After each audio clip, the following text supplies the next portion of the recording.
interesante que le dio a los residentes de urología, y con esto de la pandemia nos juntábamos en todas las reuniones, y de pronto apareció con este tema y estuvo 2 horas y media hablando, y les puedo asegurar que estaba 5 horas, estábamos todos totalmente azorados con lo que él planteaba y con cómo lo planteaba. Y bueno, cuando surgió el tema de la posibilidad de estas charlas, me gustó para darle una visión a lo que es la pediatría, o sea, que uno como pediatra tiene que saber de estos dos temas, como que son las hipospadias y que son, en realidad es diferenciación sexual diferente, no trastorno de la diferenciación sexual y todo esto. Bueno, él va a explicar todo eso, que sabe más que yo. Santiago, muchísimas gracias, y te dejo con Jorge, que va a coordinar la reunión. Buenísimo. Bueno, buenas noches. No, más que nada agregar un poco a lo que ya dijo José Luis. Es un tema súper interesante, que me parece que varias situaciones manejan o suponen un manejo interdisciplinario en donde el rol del pediatra es fundamental.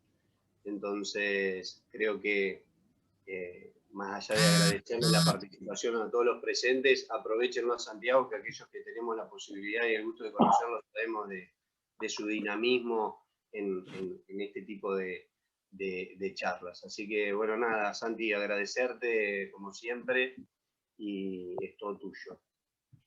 Bueno, primero vamos a ver si puedo compartir la pantalla, ¿les parece? Sí, sí, creo que sí, porque tenés habilitado para poder compartir. Bueno, ¿ahí se ve? Sí, señor. Genial. Vamos a probar si las diapositivas corren y después seguimos con esto. Sí, A ver. sí, Santiago, manejate como vos quieras. Buenísimo. ¿Ahí ven que un cartelito se movió? Sí, sí. Buenísimo. Bueno, un poco, antes que nada, y antes de poner el cronómetro, porque esta charla me la pidieron de 15, 20 minutos, y la verdad que en este tema es muy difícil. Primero, y antes de poner el cronómetro, quiero agradecer. La verdad es que para mí es un placer, en serio. Un placer poder dar una charla, un placer poder ser invitado por ustedes, y un placer recibirlos casi todos los años, este año no, en las jornadas nuestras, porque los sentimos como compañeros de trabajo, con un par de kilómetros de distancia, pero la realidad es que sí, compañeros de trabajo. Me parece que compartimos la forma de entender la urología infantil, compartimos algunos pacientes que ustedes supieron manejar mejor que nosotros, y otros que nos mandaron a ustedes, que entendían que nosotros por ahí íbamos a poder ayudar un poquito más a esos pacientes. Así que nada, yo me siento parte del grupo, y lo siento parte del grupo de Garraham. A los que no me conocen, soy Santiago Weller, soy médico de staff del Hospital Garraham, del Servicio de Urología y Trasplante Renal, y una de las cosas que hago dentro del servicio es esto, hipospadias y desarrollo sexual diferente. Así que vamos a empezar con la charla. Vamos a charlar un poco de hipospadias y desarrollo sexual diferente, pero teniendo en cuenta que a este colectivo de personas con el cuadro al que nosotros como médicos llamamos desarrollo sexual diferente, les gusta más que le digan personas intersex. Pero dejemos esto un poquito de lado y vamos a seguir hacia adelante. Cuando me invitaron a dar la charla, me dijeron: tenés 15 minutos y después va a haber preguntas. Entonces, a mí las preguntas me dan miedo, entonces lo voy a tratar desde de que tengan las menores dudas posibles cuando termine la charla, que las certezas con las que se queden sean lo mayor posible, y que algunas dudas queden abiertas para que me hagan unas preguntas y yo pueda contestarlas de la mejor manera posible. Esta flecha verde que van a ver, seguramente va a aparecer en algunas diapositivas en las que ustedes deberían prestar especial atención, porque son los momentos donde yo entiendo que un pediatra, son conceptos que debería guardar, ¿sí? En uno de cada 300 recién nacidos que ustedes vean, van a encontrar una situación como esta, a lo que nosotros llamamos hipospadias, ¿sí? El 70% de las hipospadias son lo que llamamos hipospadias distales, o sea que el meato de la uretra está descendido, pero cerca de la parte distal, del tercio distal del glande. Y para que nos llevemos como conceptos, hipospadia consta de tres situaciones principales: un meato descendido, un prepucio incompleto y una curvatura ventral del falo o del pene. Me acostumbro a decir falo porque trato con pacientes intersex, que lo definen como cuadro. Y esto lo van a ver así en los cuadros, y van a ver diagramas como este. No es la única característica que tienen las hipospadias, seguramente si uno se pone a ahondar más profundo, la hipospadia también tiene una uretra hipoplásica por debajo del meato, por donde sale la orina, tiene el cuerpo esponjoso dividido, pero sí hay que recordar que tiene un meato proximal, un corvo ventral y un prepucio abierto ventralmente. Y cada una de estas condiciones son condición sine qua non para tener una hipospadia. No, sí el meato proximal, o sea, sí el meato fuera de lugar. ¿Puede haber hipospadia sin corvo? Puede haber hipospadia sin corvo. ¿Puede haber prepucio abierto sin meato proximal? Sí, puede haber prepucio abierto sin meato proximal, y a eso no le llamamos hipospadia, sino le llamamos prepucio incompleto. A algunos le decimos hipospadismo, porque es el mismo prepucio que la hipospadia, pero el meato está en su lugar. Y puede haber una situación rara, que es una variante de hipospadia a los que algunos no le dicen hipospadia, que es esta, que es el meato proximal, pero con el prepucio completo. A esto le llamamos megameato con prepucio intacto, y alguna de las características es que en general los cirujanos nos encontramos con esto cuando vamos a hacer cirugías de fimosis. Y la verdad es que pasa de ser una cirugía tranquila a un lío total para resolver. Entonces, este artículo que encontré dice que un factor predictivo en la aparición o en el diagnóstico de megameato es el RAFE que ven ustedes acá, no sé si se ve la flechita, torcido, o sea que no va sobre la línea media. Y eso puede ser una alarma que deberían ustedes conocer en el examen físico para los pacientes con hipospadia, perdón, con fimosis. Esto es un poco el desarrollo embriológico, pero lo que quiero que se acuerden más que nada es que en la semana 12 se forma la placa uretral, esta placa se pliega, forma un surco y se fusiona. Y lo que hay que recordar es que la fusión es de proximal a distal. ¿Qué significa esto? La alteración de la fusión temprana va a dar una hipospadia proximal, lo que llamamos severa, y la alteración de la función tardía va a ser una hipospadia distal. Que la incidencia familiar existe, o sea que van a haber pacientes con hipospadias con el papá que tuvo hipospadias, y eso es hasta el 10%, que algunos pacientes con hipospadias tienen endocrinopatías, y que algunos pacientes con hipospadias también forman parte de sindrómicos. La clasificación que usamos nosotros es según el meato y según el corvo. Y hay un montón, anterior, media, posterior, severa, leve, pero si yo tuviese que recordar, recordaría esto. Las hipospadias posteriores, o sea, desde el tronco hacia abajo, hacia los testículos, y el corvo mayor de 30 grados son lo que van a definir una hipospadia como severa y la que seguramente va a necesitar un tratamiento especial, seguramente quirúrgico. ¿Sí? Entonces, en el diagnóstico nos vamos digamos, podemos predecir el diagnóstico de estos pacientes en mujeres embarazadas. Después van a ver que a veces hay diagnóstico ecográfico, pero es raro, pero sí mujeres embarazadas con más de 35 años, con obesidad, que recurrieron a inseminación artificial o que recibieron algunas hormonas durante el embarazo. El examen físico es esto que ya vieron en el esquema, y puede haber anomalías asociadas como la criptorquidia, o sea, el testículo no descendido, y el utrículo prostático, que es un resabio del conducto de Müller, que queda unido a la uretra y puede dificultar inclusive el sondaje en estos pacientes. Pero si hay algo que me tengo que acordar de esto, es que las hipospadias con testículos no descendidos nos tienen que hacer pensar en desórdenes de la diferenciación sexual. Y en esos pacientes es mejor pedir un cariotipo, hacer una consulta endocrinológica y seguirlos un poco más de cerca. En el paciente con hipospadia, ¿hay que pedir ecografía? No hace falta, no hace falta estudiar el tracto superior. ¿Hay que pedir cisturetro? No hace falta, salvo que sospechemos en una proximal que tenga un utrículo. ¿Sí? Esperen que se trabó. Ahí va. Algunos pacientes van a recibir estimulación hormonal, más frecuentemente prequirúrgica, más frecuentemente las proximales, y esto parece que cambia un poco la tasa de complicaciones y mejora el crecimiento del pene y la estética. El momento de la cirugía sí sabemos que es en mayores de 6 meses, porque la tasa de complicaciones y el impacto psicológico entre los 6 meses y los 2 años es muchísimo menor, pero sí tenemos que tener en cuenta, y esto nos queda como duda para la charla más adelante, que empiezan a aparecer reportes de casos de impacto de anestesia general en el desarrollo neurológico. O sea, anestesias tempranas podrían alterar el desarrollo neurológico normal. ¿Qué tienen que llevarse de ustedes? Es que lo que vamos a buscar con la cirugía es un pene derecho, con el meato en la punta, que el meato tenga forma de boquita como una hoz, que el glande tenga configuración cónica, que la piel tenga una cobertura aceptable del pene y que el escroto tenga una apariencia normal. Pero esto es para nosotros los cirujanos.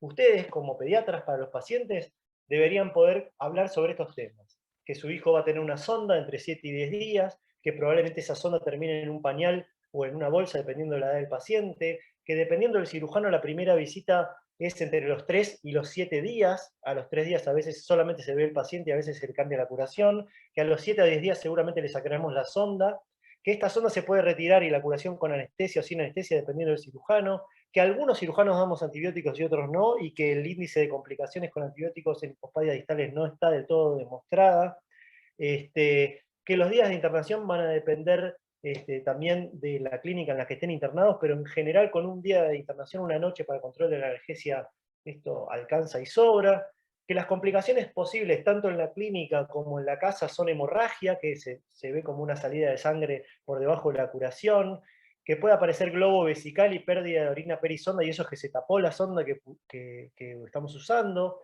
que se puede salir la sonda y que hay que tratar de eso que no pase, porque eso podría alterar el resultado final de la hipospadia, y que post retiro de sonda también los pacientes podrían presentar ardor al orinar o retención aguda de orina. Después las complicaciones posibles de las hipospadias nos las dejan a nosotros los cirujanos, pero puede andar todo mal. En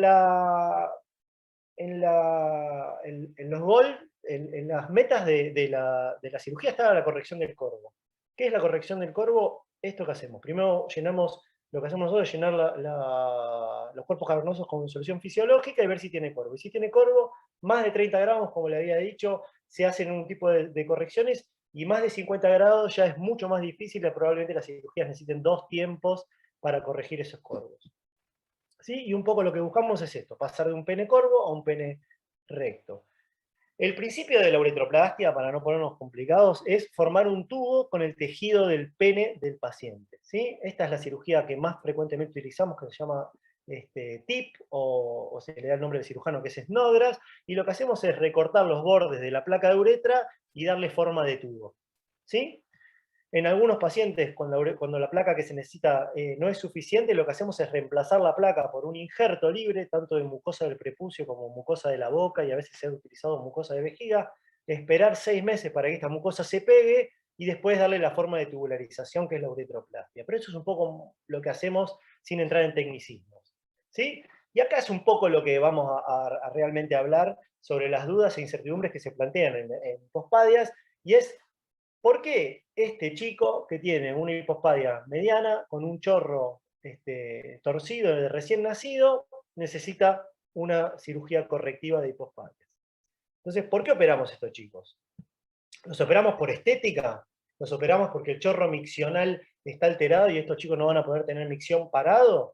¿Los operamos porque este problema les puede traer un trastorno de la fertilidad mecánica? ¿O los operamos porque en el futuro pueden tener alteraciones psicosociales en el trato con los compañeros, o alteraciones psicosexuales en el trato con sus parejas sexuales? ¿Sí? No hay muchos trabajos sobre esto. La deficiencia más grande de estos trabajos es que no diferencia entre hipospadias vírgenes y hipospadias operadas, pero si hablamos de estética tenemos que saber qué define un meato uretral normal, ¿no? Y este es un trabajo que no es tan difícil para los meatos que están por debajo del surco balano prepucial, pero para los que están por arriba es un poquito más difícil. Esto es un trabajo que hicieron una gente de Alemania hace bastantes años ya, que vieron 500 pacientes que se iban a operar de trastornos urológicos diferentes de la hipospadia, y vieron que el 55% de estos 500 pacientes que habían visto no tenían problemas para miccionar parados, no tenían problemas en sus relaciones sexuales. Solo 6 de esos 55%, o sea, 239 pacientes, sabía que tenía hipospadia, y no habían tenido ningún problema. Entonces concluyeron que en estos pacientes con hipospadias distales la cirugía no era necesaria. 3 años después, un grupo de un hospital muy cerca de ese hace una nueva recolección de datos. En vez de ver 500 pacientes, ve 1244, y el número de pacientes con meato en el tercio distal, lo que dice type A, o sea, tipo A, o sea, el tercio distal del glande, era el 96%, que las variantes diferentes a ese se consideraban anormales por poco frecuentes, y si dentro de los objetivos de la cirugía de hipospadia estaba llevar el meato a la punta, el meato tenía que terminar así, y entonces la cirugía de las hipospadias anteriores debía realizarse. Hoy en día hay cirujanos que las operan, hay otros que no las operan. Yo, particularmente en el tercio distal, no hago cirugía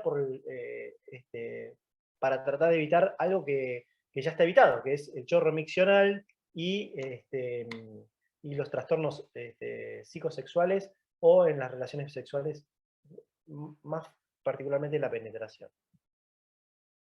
Entonces, a ver, esperen que se trabó la computadora.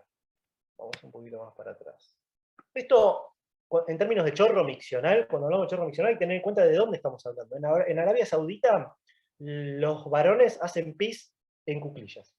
Entonces, esta es un trabajo de Arabia Saudita donde se aconseja que las hipospadias anteriores, por más que no estén en el tercio distal del glande, no sean operadas, porque el chorro miccional, a pesar de estar alterado, los pacientes tienen como costumbre hacer pis sentados. Entonces, se le dio a elegir entre estos pacientes que no tenían alteraciones reproductivas ni alteraciones en la función, si querían ser operados o no, y estos pacientes, el 73% eligió que no. En términos de outcome psicosexual y función sexual y satisfacción a largo plazo, este es un trabajo muy serio de Bélgica, que juntaron un montón de pacientes con hipospadias, y le pusieron 50 pacientes control, y le hicieron cuestionarios y le midieron el tamaño del pene, le midieron el lugar donde estaba el meato en relación a su distancia distal y proximal, y concluyeron que el número de cirugías realizadas sobre estos pacientes y la apariencia del pene eran los factores que mayor impacto tenían sobre la opinión de estos pacientes sobre su outcome psicosexual, ¿sí? Pero el 80% de los pacientes estaba satisfecho con haber tenido una cirugía de hipospadias de pequeño. Y, en términos estéticos, los pacientes estaban más satisfechos con los resultados que los cirujanos que evaluaban ese mismo resultado quirúrgico. ¿Esto qué quiere decir? En el momento de ver si un paciente tiene que ser reoperado en términos estéticos, o operado en términos estéticos, hay que ver un poquito más profundamente de qué se trata esto, si es necesario o no es necesario. Y como último parámetro en hipospadias, es un trabajo de Suecia, que evaluó todos los varones nacidos en un periodo de tiempo de 30 años aproximadamente, 1.2 millones de varones nacidos, identificó a los pacientes que habían tenido hipospadias tanto operadas como no operadas, las dividió en distal y proximal, y concluyó que los pacientes con diagnóstico de hipospadias, no sabemos si operados o no operados, podían presentar alteraciones en la fertilidad, en tanto número de hijos que tenían, en tanto el uso, un aumento en el uso de la fecundación asistida, y en tanto en parejas con alteraciones de la fertilidad, diagnosticar al varón como infértil. Este es un trabajo muy importante que nos da un espaldarazo para pensar en qué está pasando con estos pacientes y qué podría estar pasando, que la fertilidad podría estar disminuida. ¿Sí? Es una lástima que no hayan diferenciado entre pacientes operados y no operados, porque eso nos daría una ayuda muy importante. Entonces, ¿cirugía sí o no? Cirugía en las anteriores, avisarle a los pacientes que el resultado y que el objetivo es solamente estético. En hipospadias medias, que el porqué de que sí se operan es por una cuestión funcional, y en los pacientes con hipospadias proximales ya entrar en lo que se llama desórdenes o diferencias en el desarrollo sexual, y tratarlos en un equipo multidisciplinario. El escenario para eso es este. En uno de esos 300 recién nacidos que ustedes van a ver, va a tener esta circunstancia. Claramente un genital ambiguo. Cuando lo revisamos más profundamente nos encontramos con una ambigüedad genital clara, un falo corvo, un meato proximal, una distancia entre el pene y el recto alterada, una transposición del escroto por arriba de lo que es el falo. Y fíjense cómo empiezo a decir falo y no empiezo a decir pene, porque cuando hablamos de estos pacientes tenemos que empezar a hablar de esto, porque todavía no lo asignamos, ¿sí? Todavía no decimos si eso es un clítoris hipertrofiado o un pene, ¿sí? Entonces, sabemos que los desórdenes de la diferenciación sexual, o las diferencias en la diferenciación sexual, prefieren ser llamados intersex, que estos tienen una incidencia entre 1 y 4.500 recién nacidos vivos, pero si tomamos todas las alteraciones, incluyendo las hipospadias y las criptorquías, pueden llegar a 1.300 recién nacidos vivos, que estos pacientes son una de esas patologías, perdón, una de esas condiciones crónicas que afectan al 1% de la población, y ese muñequito está en colorado a propósito. La cantidad o el porcentaje de la población que podría tener o ser intersex, si tomamos todo, es muy parecido al porcentaje de la población que podría tener el pelo pelirrojo. ¿Sí? Entonces, seguramente ustedes conocen un pelirrojo y difícilmente conozcan a una persona con intersex. O sea, ahí deberíamos charlar qué está pasando con esta minoría, ¿sí? ¿Por qué está oculta? Eso es un poco la charla que vamos a llevar adelante. Saber que el 50% de las ambigüedades genitales es la hiperplasia suprarrenal congénita y la digenesia gonadal es importante porque no se meten en el barullo de diagnósticos diferenciales, que después vamos a hablar un poquito de eso. Que estos pacientes deben ser encarados por un equipo multidisciplinario donde el endocrinólogo es la cabeza de equipo, el urólogo está ahí y el psicólogo también, pero el pediatra forma un eslabón fundamental.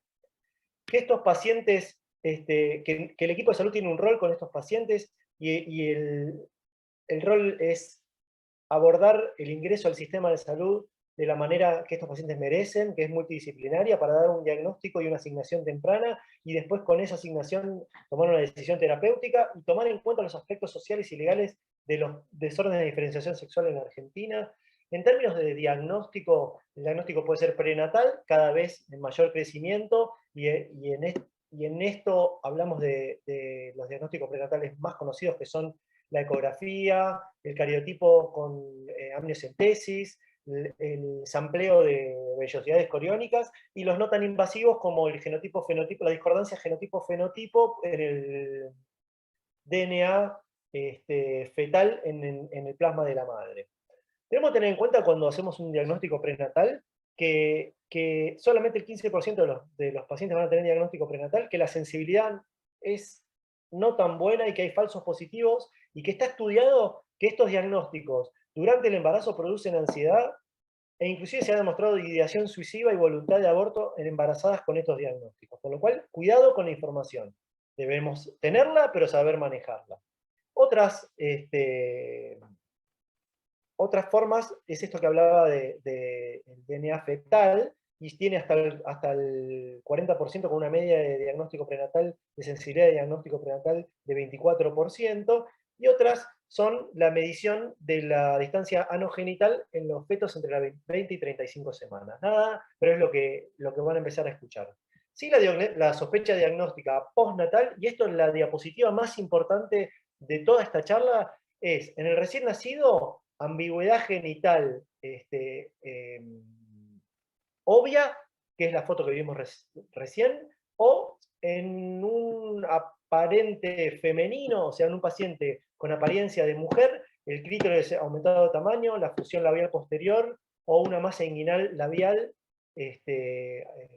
palpable, o en el paciente con apariencia masculina que tiene testículos no descendidos bilaterales, micropene, y entender micropene como un pene menor a 2.5 centímetros, y hipospadias perineal o una hipospadia no perineal, pero con los testículos no descendidos. La historia de SD en la familia también, y la discordancia entre el análisis prenatal y la genitalidad postnatal también deben hacernos sospechar de que el paciente pueda ser un paciente intersex. En el postnatal más tardío, la menorrea primaria es lo que más se ve, el desarrollo puberal incompleto, la aparición de mamas en los hombres, o una hematuria cíclica en el hombre. Un poco lo más frecuente es la ambigüedad genital y la menorrea, y menos prevalente, y según la edad están los demás. Santiago, sí. perdón, porque yo sé que porque te pedimos que fueras rápido, estás demasiado rápido. Bueno, vamos más lento. Poné la diapositiva anterior, que vos dijiste que era la más importante y comparto con vos. Esta es la diapositiva más importante. Eso yo creo que es lo que es muy importante y que uno tiene que tener en la cabeza cada vez que encara un chico que recién nació. Exacto. O sea, como pediatra, o sea, si yo tengo un chico que recibe un chico y me pasa algo de esto, o si lo recibo en el consultorio y me encuentro con algo de esto, pensar esto. O sea, por eso me gustaría que charlara algo más de esto, Santiago. ¿Cómo lo ves vos en la práctica? ¿O qué es lo que vos te parece que Con, tendríamos que remarcar más? O sea, a una mí me parece femenina, o que lo sea, que voy a repetir eso, femenina apariencia y femenina, con el sí, clítoris aumentado de tamaño, fusión labial posterior o una hernia inguinal o una masa sobre el labio, sospecha. bien. Varón con testículos no descendidos, bilaterales, micropene, la hipospadia proximal aislada o una hipospadia no proximal, mediana, pero con los testículos no descendidos, sospecha. O Si en la sea, familia hay un paciente DSD, sospecha, y si lo que me dijeron que iba a tener en términos de cariotipo prenatal y la genitalidad de del chico que tuve no coinciden, sospecha. bien. Después hay un montón que pasan de largo al periodo neonatal y que aparecen más tarde, amenorrea primaria, y que seguramente para eso sí están un poquito más alertas en pediatría porque conocen mucho más el estudio de amenorrea primaria, de virilización temprana, de virilización en la mujer, de desarrollo mamario, que nosotros como urólogos por ahí nos perdemos.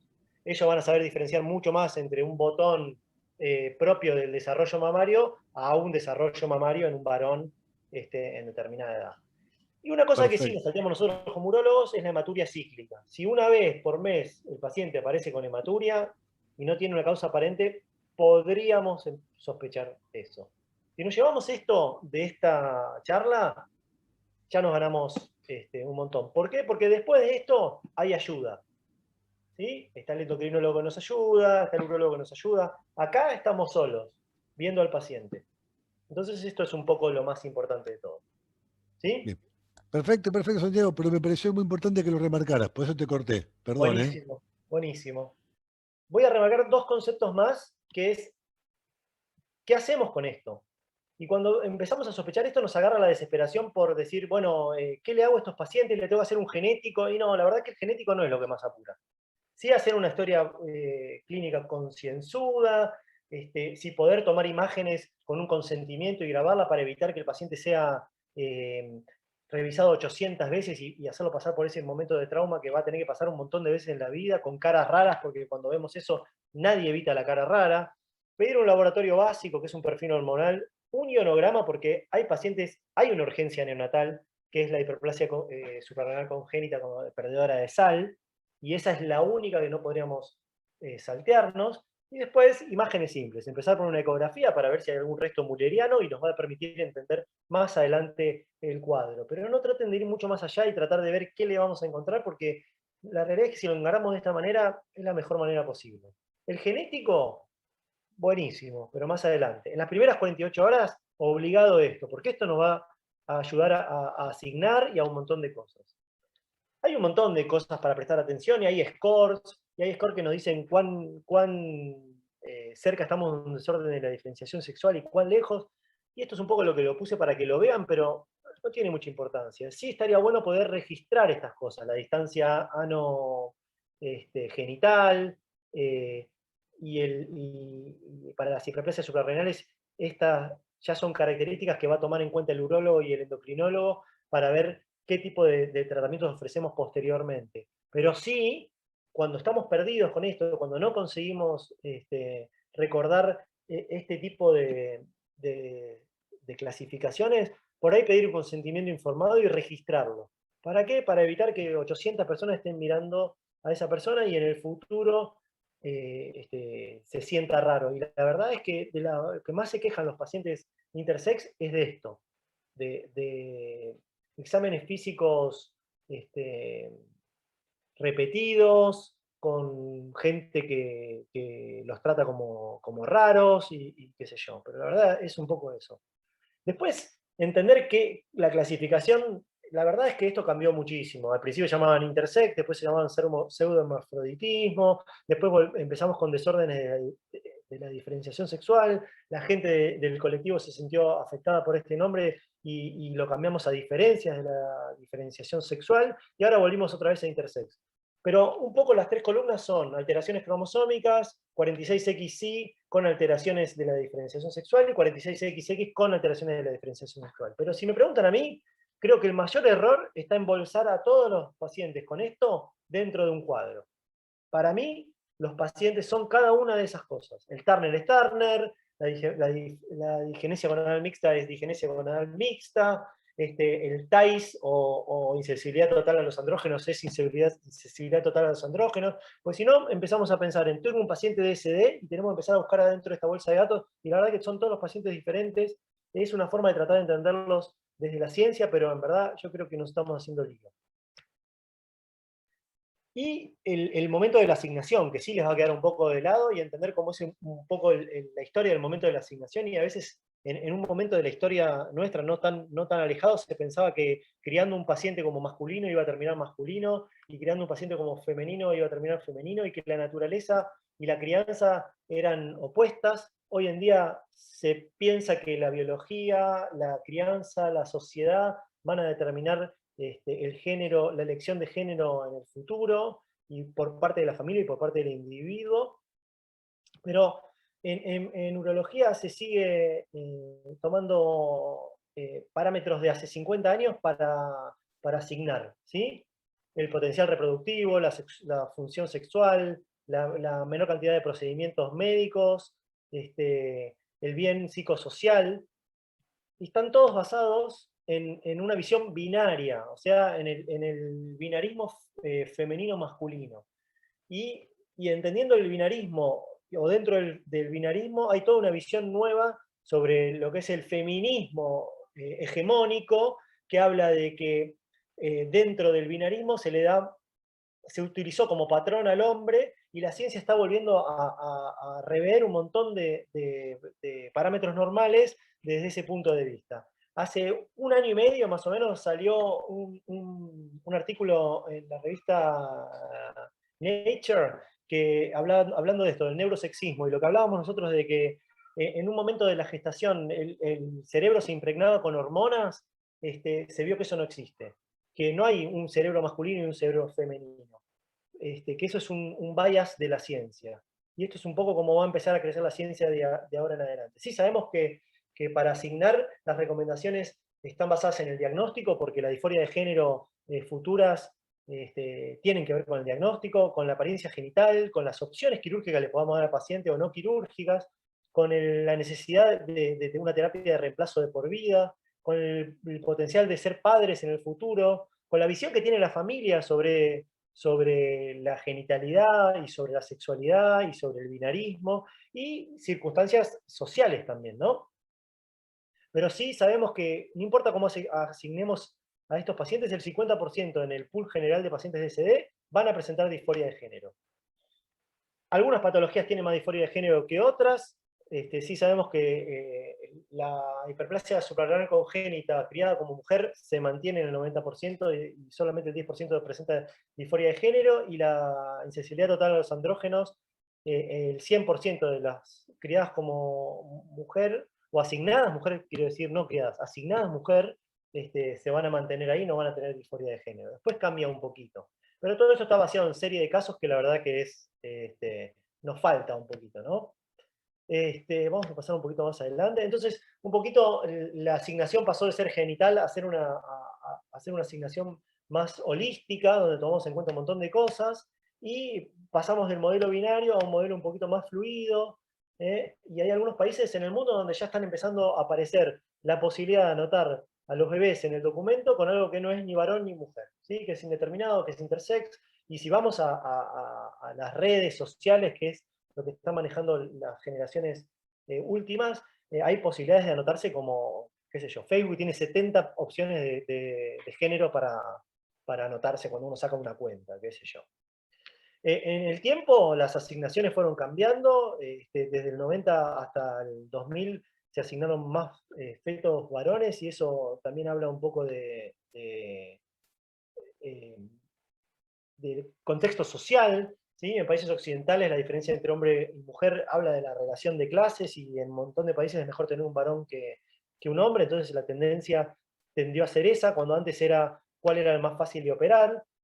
Y bueno, nada, y después cuál es el rol quirúrgico, y un poquito con esto vamos a terminar. Antes era la adecuación genital y ahora es la prevención de tumores y la preservación de la fertilidad como los o sea, las premisas quirúrgicas.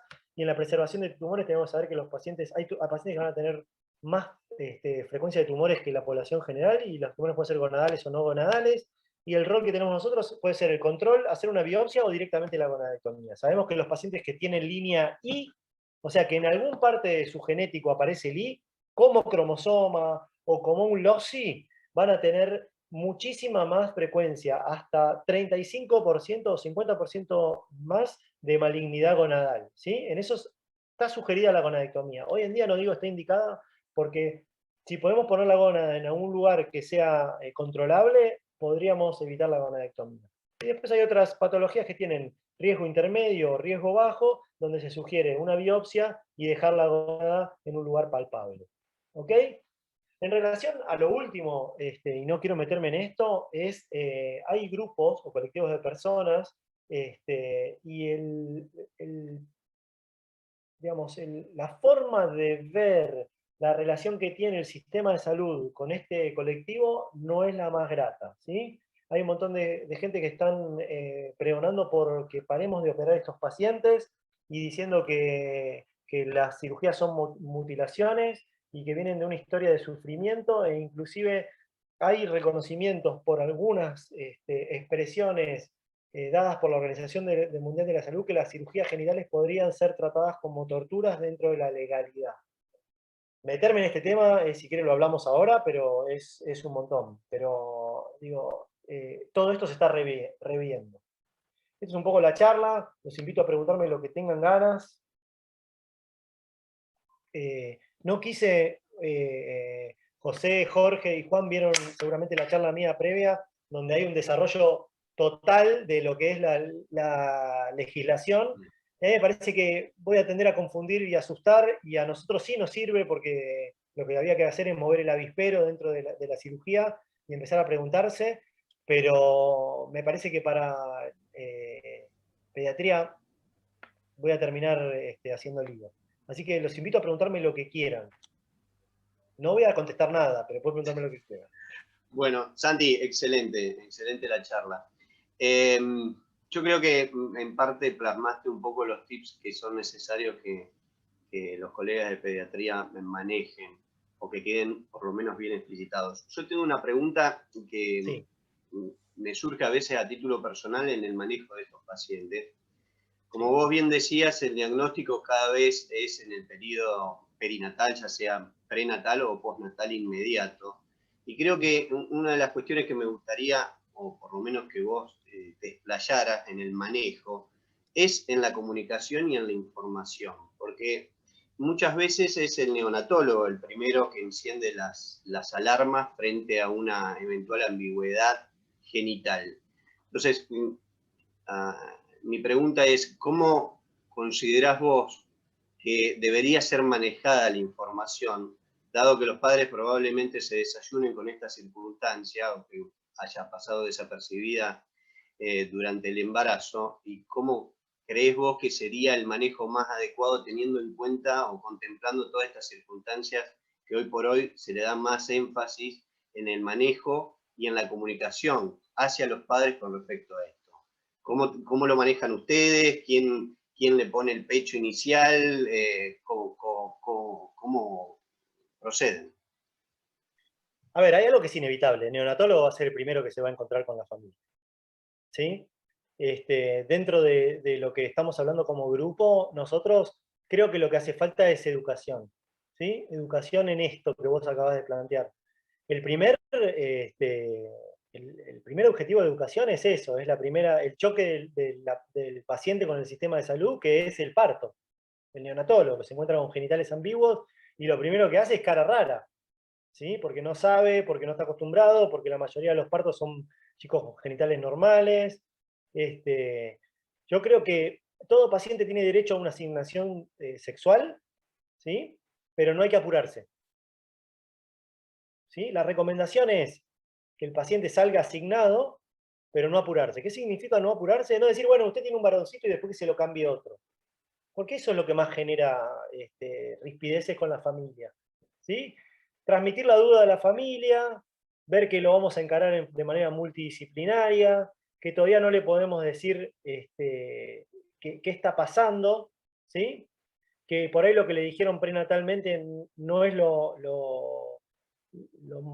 digamos que hay una duda sobre eso, no diría no es correcto, pero hay una duda sobre eso y que lo vamos a estudiar.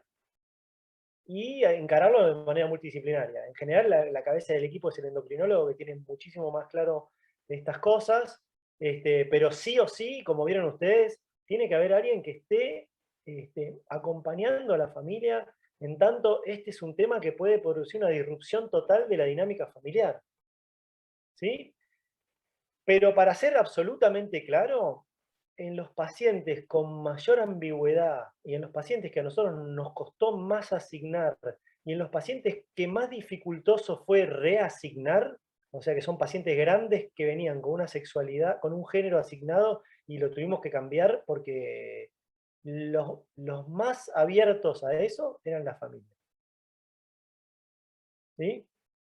El más abierto a eso era la familia. Los que más entendían eran la familia, los que más entendían al paciente eran los padres, los que menos connotación le ponían a esto eran la familia. La verdad eso sorprende y habla de que uno, para tratar estos pacientes, debería saber bien dónde está parado. ¿Sí? ¿Dónde está parado uno en relación a esto? A la situación binaria, a si uno se siente capaz. Digamos, para tratar a estos pacientes no es que hay que hablar en inclusivo, ¿se entiende? Sino Sí, lo que hay sí. que es darle una oportunidad a entender que lo que le está pasando a la familia no entra dentro de lo que uno está acostumbrado a tratar. Nada más que eso. Si uno abre esa puertita y decir, bueno, no soy yo el único que tiene la razón acá, sino la puede tener la familia, la puede tener el endocrinólogo, lo que me está planteando la familia son dudas, que yo no lo sepa no es malo tampoco. Digo, si se acompaña el equipo de salud y la familia acompaña al equipo de salud el equipo de salud acompaña a la familia, termina bien, termina bien. ¿Sí? Sí, yo, dos cosas, Santi. Ahora hay una pregunta que te la paso, pero antes me Sí, gustaría hacerte un comentario por lo que vos venías haciendo. Los que tenemos canas, tenemos, sí, yo le veo una situación. Nace un chico con un estado intersexual difícil, como dijiste vos, que uno quiere, mira y no sabe, que muchas veces vos debes ver al chico y decir, ¿qué le digo a esta gente porque no sé lo que tiene? O sea, sí, vos mismo te lo planteás que tenés dudas. Me parece que a mí el mayor problema que hay es que la ansiedad de los padres para poder resolver la situación problemática que ellos tienen, se encuentran enfrente con gente que no trabaja en grupo. Entonces, ¿qué es la sensación que yo tengo? El obstetra, que lo tuvo 9 meses siguiendo a esa madre, le quiere dar una respuesta. El pediatra que lo recibió le quiere dar una respuesta. El endocrinólogo le quiere una respuesta. Todos queremos dar una respuesta, pero todos hablamos en idioma distinto. Entonces, es como si vos decís, quiero pedir una milanesa con huevo frito, y te atiende un chino, te habla en chino, un alemán, un inglés y un francés. Entonces, cada uno habla su idioma y vos decís, no entiendo. Y eso me parece que es problemático y que lo que tendríamos que tratar de cambiar es que tenemos que tratar también de tener nosotros la responsabilidad de involucrarnos en este tema. Los pediatras, los urólogos, los nefrólogos, o sea, todos tenemos que involucrarnos en esto, los endocrinólogos, y tratar de mantener una misma línea de trabajo, aunque no tengamos la razón. Como dijiste vos, uno puede tener más razón que otro. Es la sensación que a mí me da. No sé a vos qué te parece lo que yo estoy diciendo, te parece muy loco. no, a mí me parece que es así, que no hay otra. Que la menor cantidad de errores la vamos a cometer trabajando en equipo. ¿Vamos a cometer errores? Definitivamente. Estamos aprendiendo todos de esto. La verdad es esa. Mirá, yo te voy a contar una anécdota. Cuando nosotros empezamos a atender estos pacientes, la gente que nos traía a estos pacientes era la gente del grupo de pacientes intersex. O sea, era gente completamente enojada con el sistema de salud y nos empezó a traer los pacientes a nosotros. Entonces pasaba esto, la gente preguntaba en los grupos de intersex y los grupos de intersex lo traían al hospital, pero los acompañaban. Entonces en la entrevista vos tenías a alguien que era un abogado al lado tuyo, porque la madre había pedido que esté. Entonces, el miedo a equivocarse que tenía uno, y fuimos aprendiendo con eso, yo me acuerdo que en un momento los tuve que agarrar y les tuve que decir, chicos, miren, todo bien, entiendo que estén acompañando a la familia, pero la verdad es que se hace muy difícil la consulta. Yo tengo que generar un vínculo de confianza con el paciente, que si ustedes están acá, la verdad es que no se logra del todo. ¿Por qué? Porque sigue teniendo confianza en ustedes y nunca traslada la confianza al sistema de salud. Pero al mismo tiempo, yo era pene, falo, gónada, testículo, porque todavía no era ni varón ni mujer, entonces tenés que decir cosas que no confundan, entonces decir, bueno, y en un momento te vas a dar cuenta que la familia también le dice de otra manera, o le dice pitito, y en verdad la está criando como mujer, y qué sé yo, y que mientras uno lo haga desde un lugar real, los errores no son tan graves. Y después vas ganando fluidez en el tratamiento y en cosas que evitas meterte en situaciones engorrosas, evitas hablar de más, dejas hablar a la otra parte del equipo de salud, qué sé yo. La intención siempre es buena, ¿no? Como vos decías, el que pide huevo frito, el chino le quiere dar un huevo frito. Lo que pasa es que le quiere dar un huevo frito a la china y el otro, y le va a poner salsa de soja seguramente. Y el otro quiere darle uno a la española y le va a poner, no Pimentón. sé. Sí, sí. Claro, pero la intención está de ayudar. Bien. Che, te pregunto, acá me pregunta, o sea, una de las Vale. preguntas dicen que dentro del perfil hormonal, ¿qué nos recomendás pedir a un chico que recién nació? Uy, eso es un lío, porque eso, ahí sí les recomiendo, a ver, llega a haber un endocrinólogo acá, me agarra el cuello y me apaga el Zoom, porque me estoy metiendo en un terreno que no conozco, pero sí, cuando hacen así, hay que hacer una combinación entre lo que yo entiendo de la patología y las hormonas que voy a pedir que me sirven. Cuando uno dice voy a hacer una completa, no vas a entender nada, pero sí, yo tengo una diapositiva que estaría bueno que la vean, pero bueno, no importa. Hormonas, seguro, eje, seguro, y después antimülleriana te define muchísimo, y la ecografía te va a definir muchísimo. Si no tiene restos müllerianos, tiene hormona, ¿se entiende? Y después los límites, depende también en la ventana que estés sacándole sangre al paciente. Viste que hay una mini pubertad a los 6 meses, y que yo lo que pasa es que ahí ya sería más complicado. Ahí es donde me diría ayuda endocrinólogo. A un endocrinólogo. Y endocrinólogo va a decir ayuda cuando tenga que tocar el pito. Y yo te digo, yo trabajo con un equipo de endocrinólogas que son realmente genias. O sea, merecen toda mi admiración, investigadoras del CONICET, y reconocidas mundialmente.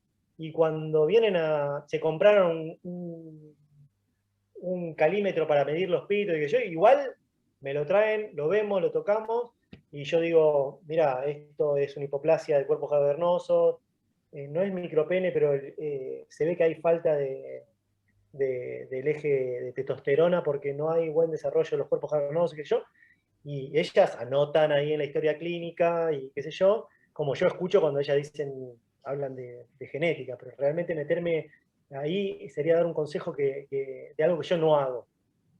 ¿Sí? Acá, ¿Qué otra, perfil hormonal? El que diga el endocrinólogo de tu servicio. bien. Otra pregunta más o menos parecida a esa. Acá pregunta es un chiquito que recién nacido, que lo manejó el pediatra cuando lo recibió, y te lo mandan a vos como pediatra, que ahora el chico tiene 15 días y lo recibo. ¿A quién te parece a vos que sería mejor que lo derivara? ¿A un Al urólogo, un endocrinólogo. endocrinólogo, al endocrinólogo? ¿Sí? ¿Tenés sospecha Bien, de ambigüedad genital? Al sí, endocrinólogo, definitivamente. bien. ¿Sí? Hay muchas Eh, consultas que son por micropene. ¿Sí? Sí, Ustedes seguramente reciben mucha consulta. el típico pene raro que no encaja y generalmente esa era otra pregunta que me parece. Descartando un hipotético caso de ambigüedad sexual y Sí, ya metiéndonos quizás más en lo que hace a sí, hipospadia, el sí. momento que vos considerás adecuado para la derivación al especialista como nosotros el urólogo. Porque ten en cuenta también de que los padres probablemente a los primeros que le consulten sean a los pediatras y van a ser Sí, los primeros que van a tener definitivamente. que hacer de buffer ahí de la ansiedad y la angustia de los papás diciéndole que hay algo en el pene que no le termina de gustar y por eso quiere la derivación. metiéndolo en hipospadia, sacando a aquellos pacientes que tengan alteración en el descenso testicular o los casos más complejos. ¿Alguna sugerencia con respecto a eso, a la derivación? No, cuando tengo la sospecha, lo mandaría. No perdería tiempo. No es urgente, pero no tiene ningún sentido, salvo que encuentren algo que, digamos, si es un paciente que uno tiene una sospecha de que tenga hipospadias y el paciente no tiene nada más, mandalo. Tenga 1 mes, 2 meses, 3 meses, 4 meses. Si es un paciente de 1 mes que todavía no está tomando la teta, no se apega, no logró amamantar correctamente, ocupate de eso primero y después mandalo. ¿Se entiende? A mí no me va a cambiar nada. Como al pediatra no le va a cambiar nada tener un paciente que tenga el agujerito más abajo, a mí no me va a cambiar nada recibirlo a los 6 meses, a los 4, a los 3. La idea es bajarle la ansiedad a la familia. Entonces, Sí. si vos le decís al mes, tiene un agujerito más abajo, y hasta los 7 meses no lo mandás al urólogo, son 6 meses de angustia, te lo aseguro. Claro. En cambio, sacátelo de encima, mandalo, yo le voy a decir, mirá, por ahora no hay nada que defina, me gustaría que... Yo uso mucho, porque toda la gente tiene acceso a celular, los videos en micción, los videos en erección, ¿sí? Que lo filme el paciente, que se lo quede en celular, que me lo muestre y que lo borre, no tengo ningún problema, ¿sí? Pero ver un poco más la realidad. Porque vos lo ves en el consultorio y en las proximales y en las medias es obvio. Ese video que yo mostré, el chico está orinando para abajo, no hay ninguna duda de que se tiene que operar. Pero en las distales, mostrame cómo hace pis. ¿Sí? Y esos pacientes llegan tarde, siempre, llegan después de los 2 años. Silvana, que querías hacer una pregunta, te lo dejo a Santiago. Bueno, yo soy gracias por haberme invitado Eso, justo a esta presentate porque para que Santiago se ubique quién sos. Todos te conocemos. patáfora, que estoy a cargo del servicio de adolescencia del Hospital de Niños. Bueno, el doctor me invita hoy. Yo lo que quiero comentar, y aparte hacerte una pregunta, es que yo estoy junto en el consultorio con la ginecóloga. Desgraciadamente, lo que nosotros vemos es el paciente que llega por la menorrea, por la pubertad atrasada, o lo peor, alguien que vive como mujer y que vino por una hernia inguinal, que cuando te trae la anatomía patológica era un testículo, por ejemplo, ¿no? Eso es lo que nosotros todavía estamos viendo. Sí. Y cuando endocrinología, que lo tenemos frente a nuestro consultorio, nos llama por un genital ambiguo, el problema mayor es decirle cómo lo van a llamar. Ese es, por el otro día, por ejemplo, el endocrinólogo me decía, ¿qué le dice, bebé? ¿Cómo lo llama? O sea, uno sabe, porque nosotros estamos viendo pacientes del colectivo LGTBI, o sea, estamos en eso, pero muchas veces está esto de qué nombre le pongo, ¿no? Y entonces, por a veces no ver esto, llega lo que yo te comento, que nosotros hemos visto pacientes que a la madre se le tuvo que explicar que era un varón, pero fue criada como mujer y va a seguir como mujer porque la niña venía con los vestiditos y las 2 colitas, ¿no? Y con una anatomía patológica de un testículo, ¿no? Bueno, un poco eso quería comentar. No sé qué. Sí, mirá, ahí hay 2 cosas. La situación parece ser mucho más difícil, pero a veces no es tanto más difícil.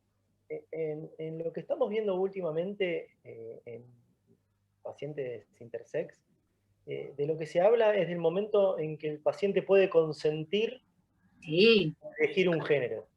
¿Ok? Entonces, el problema que tenemos es las hipospadias esta que vemos al año y medio, al año, a lo que sea, que es una hipospadia proximal, que es un DCD, y que uno tiene que elegir por el paciente, sabiendo todas las veces que nos equivocamos en el pasado, con qué género va a resultar menos probable que tenga una disforia de género en el futuro, eso es terrible. En los pacientes que consultan tarde, mi consejo es preguntarle al paciente, ninguna duda. A partir ¿Pero qué hace un bebé que le dicen que es un genital ambiguo, que van a esperar los estudios? ¿Y qué nombre le ponen? Te dicen los padres. ¿Cómo lo llamo? ¿Qué le digo? Porque a veces es muy difícil, hasta el año, 2 años, hasta que el niño o niña pueda comprender, quiere elegir, ¿no? Ese es el problema. Bueno, por eso la recomendación de la asignación no es a los 2 años, es lo más temprano posible, teniendo en cuenta todos estos factores que dije antes.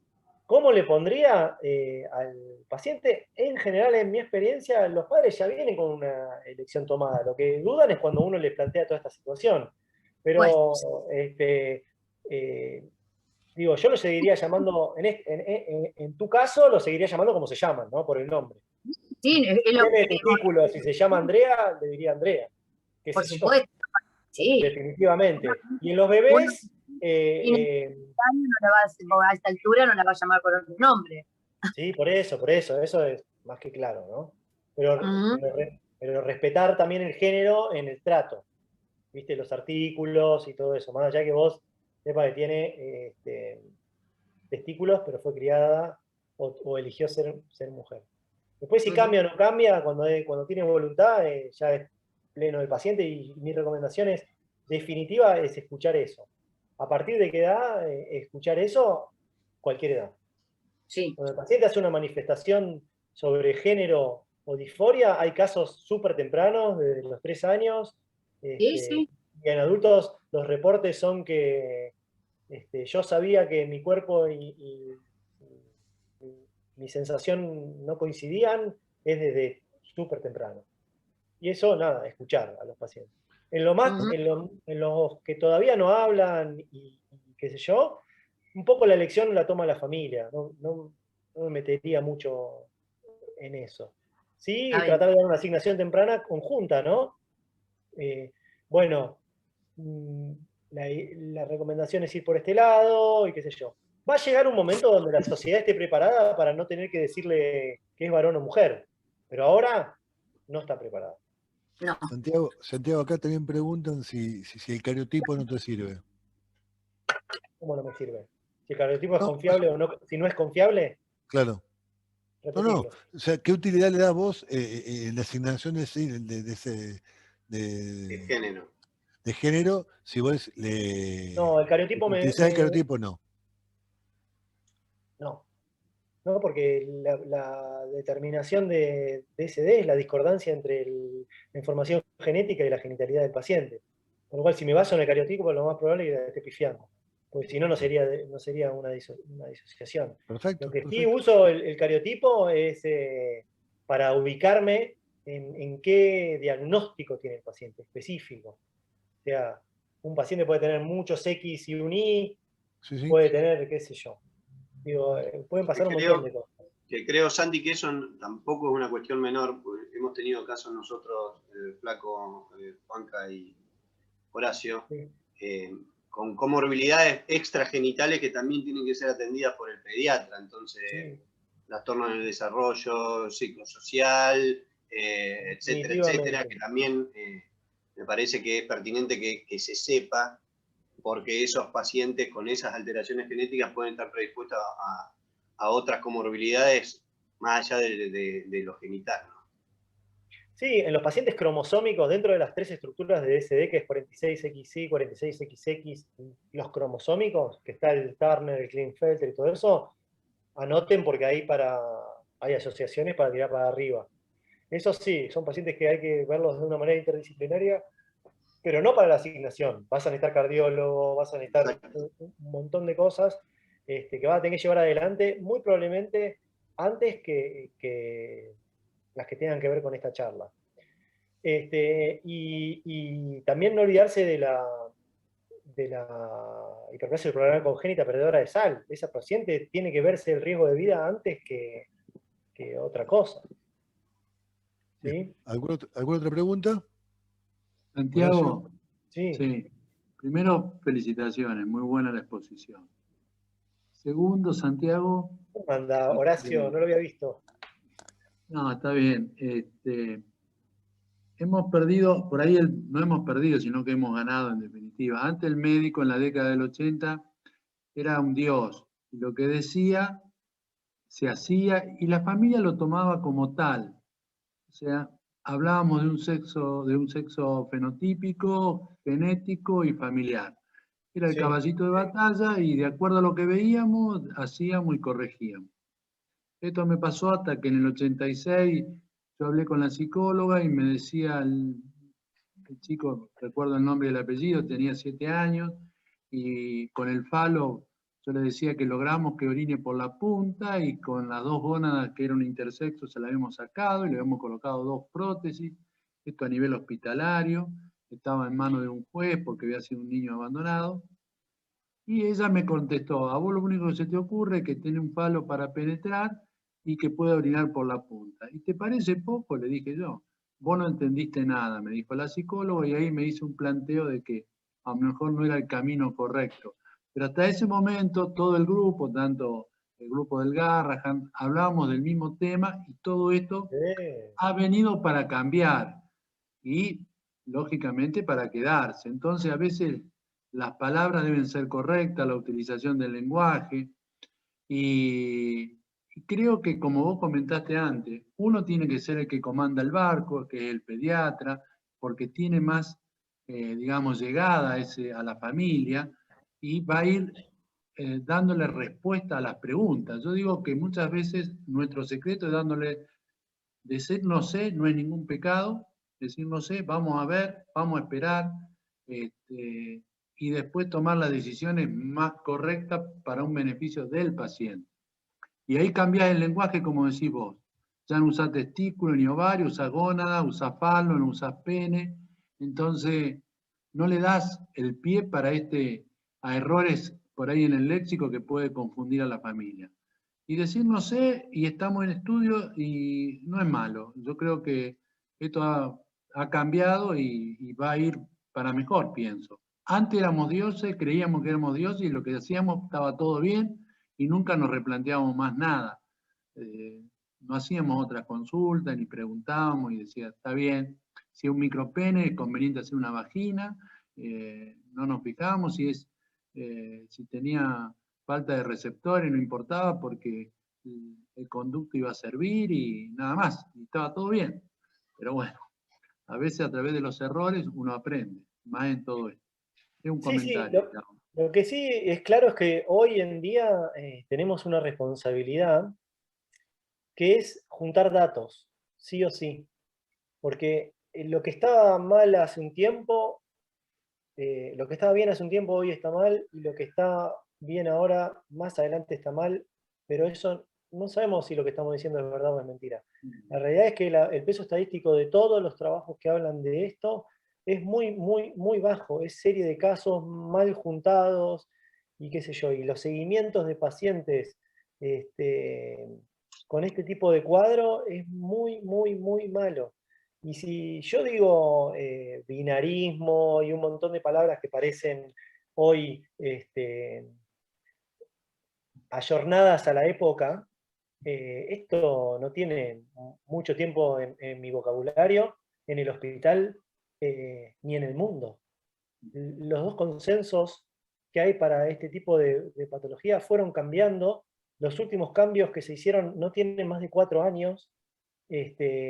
Los cambios son a partir de presiones de grupos de colectivos que tienen a esta gente adentro. Y hoy no sabemos si esos colectivos que vienen a decir, cuando ustedes decidían el sexo, no me daban la oportunidad de decidir, ¿son una minoría o son la mayoría de los pacientes? No lo sabemos porque no juntamos los datos. Porque si nosotros tuviésemos el registro de todos los pacientes, mirá, lo que te está pasando a vos, lo entiendo, te sentís que la cirugía que recibiste no es la adecuada, pero hay un montón de pacientes con las mismas cirugías que están súper contentos, que están contentos con haberse realizado la cirugía antes de los 2 años porque el trauma que recibieron ni siquiera lo recuerdan, y esto, en los trabajos que hay, es así. Esto que decías vos, Horacio, de que nosotros le decíamos para dónde tenía que apuntar, eso se sigue viendo hoy. Los pacientes que, en este trabajo belga que yo presenté, uno de los datos es, los pacientes están en el 80% conformes con la cirugía de asignación de cirugía genital temprana, pero de ese 80% reconocen haber seguido el consejo del médico en el 100%. O sea, es un problema meramente de confianza. Entonces, si con lo que hacemos hoy nos van a aparecer otro grupo en el futuro que nos van a decir que lo que hoy estamos haciendo no es lo correcto, no lo sé. Lo que sí sé es que no nos podemos enfrascar en decir no tienen razón. No le puedo decir a un paciente que me dice, yo la pasé re mal con las cirugías que me hicieron, no estoy contento, sufrí, cada vez que entraba al consultorio era un sufrimiento porque me revisaban 800 personas y las 800 ponían cara de, ¿qué tenés ahí abajo? Y qué sé yo, no le puedo decir, no tenés razón, los genitales que tenés son los que tenés que tener porque te los hice yo. Eso es lo único que yo digo no. ¿Sí? Y después entender que la forma que tiene uno de entender la sexualidad no es la misma que tiene el resto de la gente. ¿Sí? Tanto en términos de género como de relación sexual. Hay un montón de gente que no necesita una penetración para tener placer y encuentra otras cosas. Y esto, ¿cómo? No, está bien, digo, estoy de acuerdo. Sí, y esto yo estoy seguro que en alguno de nosotros, a ver, ¿cuáles son los ejemplos extremos de ambigüedad genital? La extrofia de cloaca, el complejo extrofia epispadias. Esos son los ejemplos extremos de ambigüedad genital. Esos pacientes tienen falos pequeños. Si ustedes tienen pacientes operados de chiquitos de eso y los siguen a futuro, ustedes dicen, en la cabeza de uno dice, con esto no puedo hacer nada. Y viene el paciente y te dice, tuve relaciones sexuales, tengo una novia, la paso bien. Se quejan sobre el tamaño, porque la verdad es que una de las quejas en los pacientes con DSD es el tamaño del pene. Pero sí hay números que dicen que comparado con los normales, el tamaño del pito, no hay un peso estadístico sobre la disconformidad de tamaño en relación con los pacientes con palos normales. ¿Sí? Y sí hay reportes de pacientes con falos normales comparados con falos anormales sobre bullying, y los números más altos son pacientes con penes normales. Sí. A los que le realizan bullying. Eso, Entonces, ese dato, Santiago, lo vas a ver bien cuando lees literatura de hipospadia en adultos. ¿Sí? El 30% se queja, el 30% de personas con pene normal se quejan de su sexualidad y su tamaño. 30. Sí. Y ese es el número comparable con el coso. Pero las parejas de esas personas no se quejan de la genitalidad de sus parejas, muchas veces. Si el paciente está satisfecho con sus genitales, tanto las parejas y las relaciones sexuales son satisfactorias. Sí se ve más insatisfacción en pacientes que tienen un tema con su genital.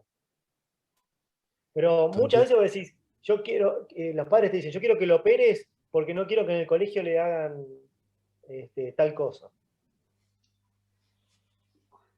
Yo qué sé. Bueno, en realidad la pretensión del tamaño muchas veces viene por parte de los padres más que por la muchas. Entonces, es un motivo bastante frecuente.